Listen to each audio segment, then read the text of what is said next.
Bonjour Elisabeth Noir. Bonjour Nicolas. Retour sur la séance du congrès d'hier et le renouvellement du bureau de l'institution. Vous recevez ce matin Gilles Brial. Gilles Brial, élu les loyalistes au Congrès et candidat malheureux selon la formule habituelle à la présidence du Congrès. Bonjour. Bonjour. Merci d'avoir accepté notre invitation. Vous étiez donc le candidat unique des partisans du maintien dans la France, mais cela n'a pas suffi. Vous avez obtenu 25 voix face à Rocco Mittan, qui en a recueilli 29, qui était réélu pour la 4e fois consécutive. Vous avez dit que vous n'étiez ni déçu, ni résigné, ni déterminé. C'est vrai tout ça, ni déçu vraiment? Ni déçu ni résigné, mais déterminé. C'est pas la même chose. Non, mais c'est la 4e année consécutive que Rocco Mittan est élu avec le soutien de la Veille océanienne. Donc, au bout de 4 fois, c'est quand même pas une surprise. Donc, nous, on a essayé de proposer un pacte de relance économique et de sauvetage du RUAM à l'éveil océanien, mais sans contrepartie humaine, sans contrepartie de prestations, de choses comme ça. Ça n'a pas été accepté. Donc, on s'attendait pas à un changement. Et puis, Mila Tokoumouyi avait annoncé il y a quelques semaines qu'il était pour la stabilité, donc ça voulait dire maintenir les équipes en place. L'unité du camp loyaliste qui a voté pour vous avez eu toutes les voix de votre camp. C'est tout de même un élément encourageant aujourd'hui, même si le rassemblement, on a remarqué, n'était pas la conférence de presse que vous avez tenue après l'élection. Hein. Oui, c'était pour moi la chose la plus importante dans cette élection, réunir la famille loyaliste. Et je remercie l'ensemble des mouvements politiques du Congrès qui se sont portés sur ma candidature, bien que l'élection ait été jouée. C'est important parce que c'est un message qu'on adresse aux Calédoniens. On est dans un moment particulier.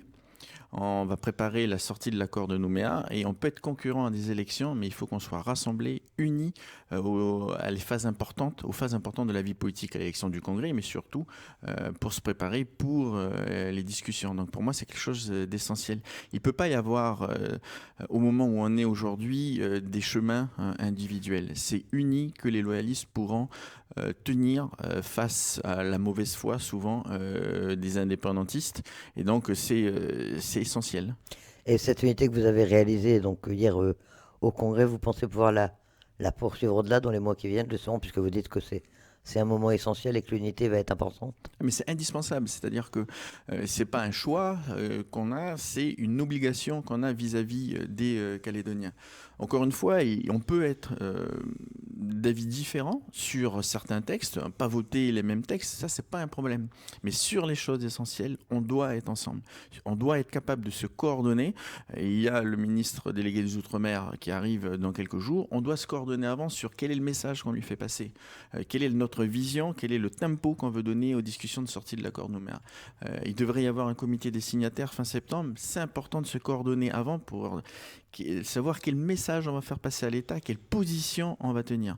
Encore une fois, les Calédoniens se sont exprimés majoritairement 3 fois pour dire que la Nouvelle-Calédonie doit rester au sein de la République française. Il est de notre devoir, nous, les élus du Congrès et non indépendantistes, de porter cette voix ensemble. Alors, vous invoquez votre légitimité, la légitimité des loyalistes. Vous parlez même de déni de démocratie quand vous commentez l'élection hier de Rocco Mittan. Ça l'agace beaucoup. Hein. Lui, il dit que les indépendantistes ont une légitimité qui vient des élections provinciales et qu'elle ne peut pas être remise en cause.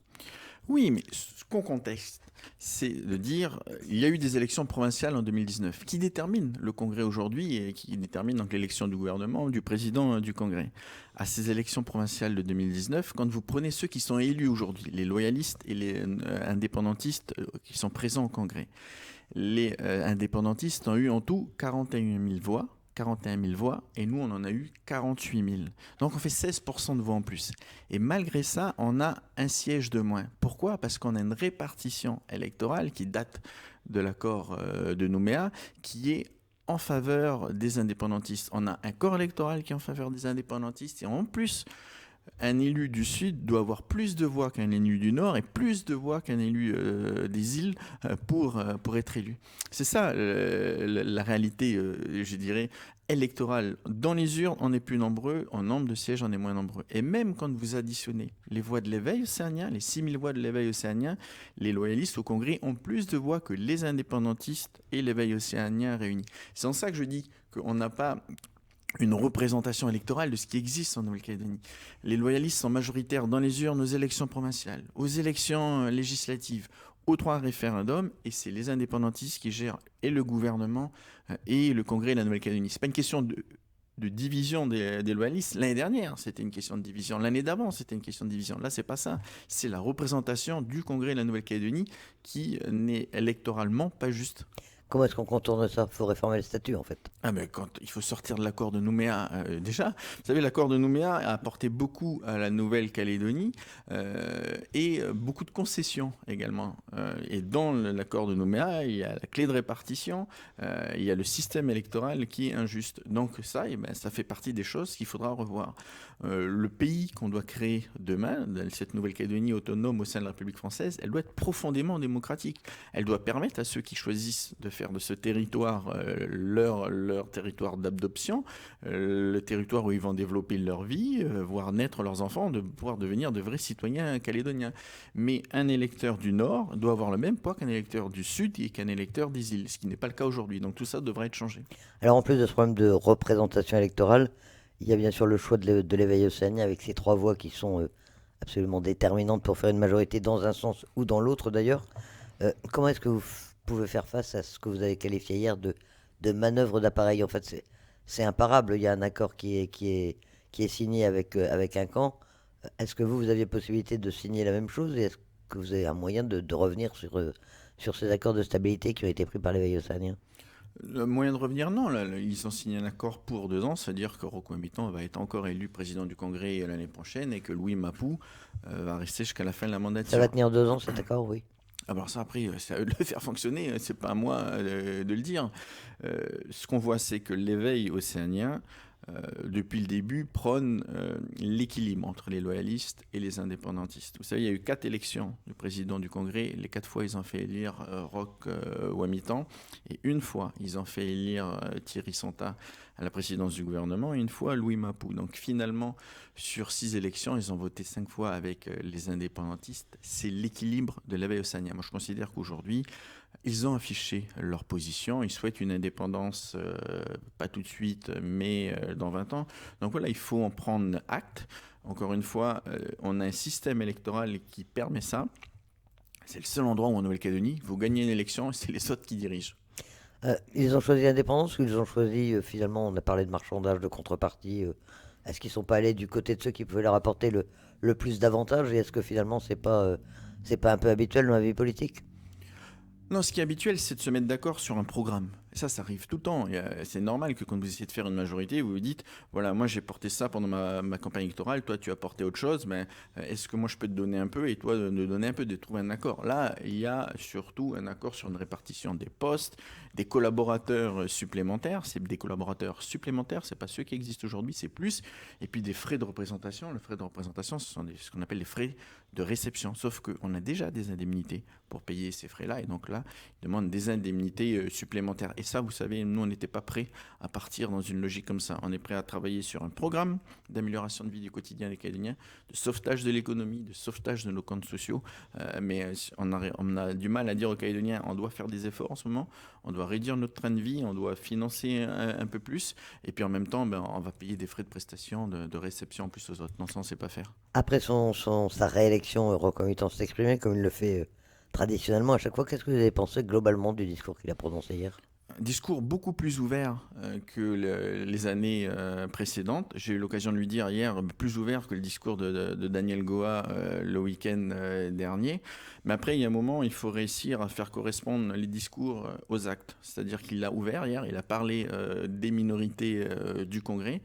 Mais dans la réalité, ils ont verrouillé le Congrès en trustant l'ensemble des postes. Je prends un exemple.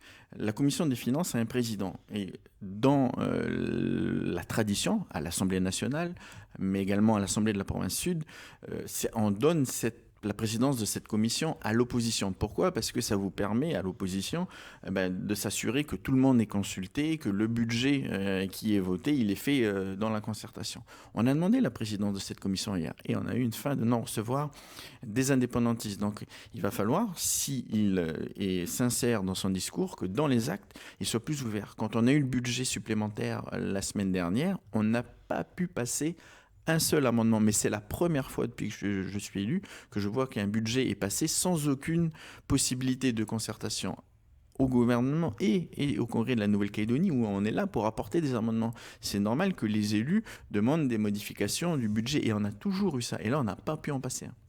Il a également appelé les élus à sauvegarder la cohésion et la paix en Nouvelle-Calédonie. Les sauvegarder, vous pensez-vous qu'elles sont menacées effectivement aujourd'hui? La paix, elle peut toujours être fragile en Nouvelle-Calédonie. Elle l'est d'autant plus quand on a des souffleurs de braise, quoi. C'est-à-dire qu'encore une fois, le discours de Daniel Goa, même s'il faut prendre le temps de lire les 13 pages, je pense que c'est une erreur de toujours dire taper sur l'État et faire comme si les non-indépendantistes, les loyalistes n'existaient pas en Calédonie. Le principe de dire on a eu 3 référendums, mais 3 fois les Calédoniens ont dit non, c'est pas grave, on fait comme si ça n'existe pas, et on va les voir avec l'État pour négocier l'indépendance, et une fois qu'on aura l'indépendance, on discutera avec les loyalistes, mais vous savez quoi, c'est pas comme ça que ça va se faire. Donc tenir des discours comme ça, je pense que c'est une erreur. Après, hier, l'élection, elle s'est passée dans le calme. Moi, ma position, elle a toujours été simple, c'est il faut être ouvert au dialogue, il faut comprendre les préoccupations des indépendantistes. Ils ont un certain nombre de revendications qui sont légitimes, identitaires, culturelles, sur lesquelles on doit progresser sur la réduction des inégalités sociales, on doit progresser. Mais être ouvert au dialogue, ça ne veut pas dire être faible. On ne commence pas les négociations avec un genou à terre, il faut être ferme. On ne monte pas sur un escabeau pour prendre l'autre de hauteur, mais par contre, il faut être ferme dans nos positions. Et c'est ça que les Calédoniens attendent des loyalistes, de l'unité. Donc moi, je considère qu'il est important de se coordonner pour maintenir cette unité et parler d'une seule voix et avoir une position d'ouverture vis-à-vis des indépendantistes, mais également de fermeté. Et pour l'instant, on voit des indépendantistes qui sont durs dans leur discours et qui sont absolument pas ouverts au dialogue. Donc c'est eux qui ont un travail intellectuel à faire aujourd'hui pour se sortir de l'impasse dans laquelle ils sont. Vous n'êtes pas résigné, mais vous constatez que le système est un peu verrouillé. Comment est-ce que vous pensez arriver à vous faire entendre, aussi bien dans les institutions que dans les discussions éventuelles sur l'avenir si elles s'ouvrent un jour? Alors, elles vont s'ouvrir, parce qu'on n'a pas le choix, et on va se battre sur chacun des points. Au sein du Congrès de la Nouvelle-Calédonie, où on est minoritaire aujourd'hui, on continuera à proposer des textes et des délibérations pour améliorer le quotidien des Calédoniens. Après, il y a des collectivités qu'on gère. C'est la province sud, il y a un certain nombre de communes. Eh bien, on va se replier dans ces bastions, et avec ces bastions, on va continuer à défendre l'intérêt des Calédoniens. Et au sein des discussions, il n'y a pas d'état d'âme. Les Calédoniens ont été clairs. Pour nous, il n'y a plus à se poser la question d'indépendance ou pas indépendance. Il y avait un processus de décolonisation. On nous a posé 3 fois la question comme si on n'était pas capable de la comprendre la première fois. 3 fois, on a dit non à l'indépendance. On n'en parle plus. C'est-à-dire que oui, on doit développer la Nouvelle-Calédonie au sein de la République française avec une très large autonomie qu'il faut continuer à développer, avec une identité qu'on doit continuer à développer, avec un Pacifique sur lequel on doit se tourner davantage, mais tout ça au sein de la République française. Donc on est absolument déterminé. Et encore une fois, l'unité loyaliste, elle doit être nécessaire, elle est indispensable, il n'y a pas de chemin individuel possible, il n'y a pas d'héritage, il n'y a pas de légitimité plus forte les unes que les autres, il y a les Calédoniens qui attendent de l'ensemble des élus qui se regroupent et qui portent cette voie-là. Gilles Brial, élu les loyalistes au Congrès, candidat hier à la présidence du Congrès. Merci d'accepter cette invitation. Merci.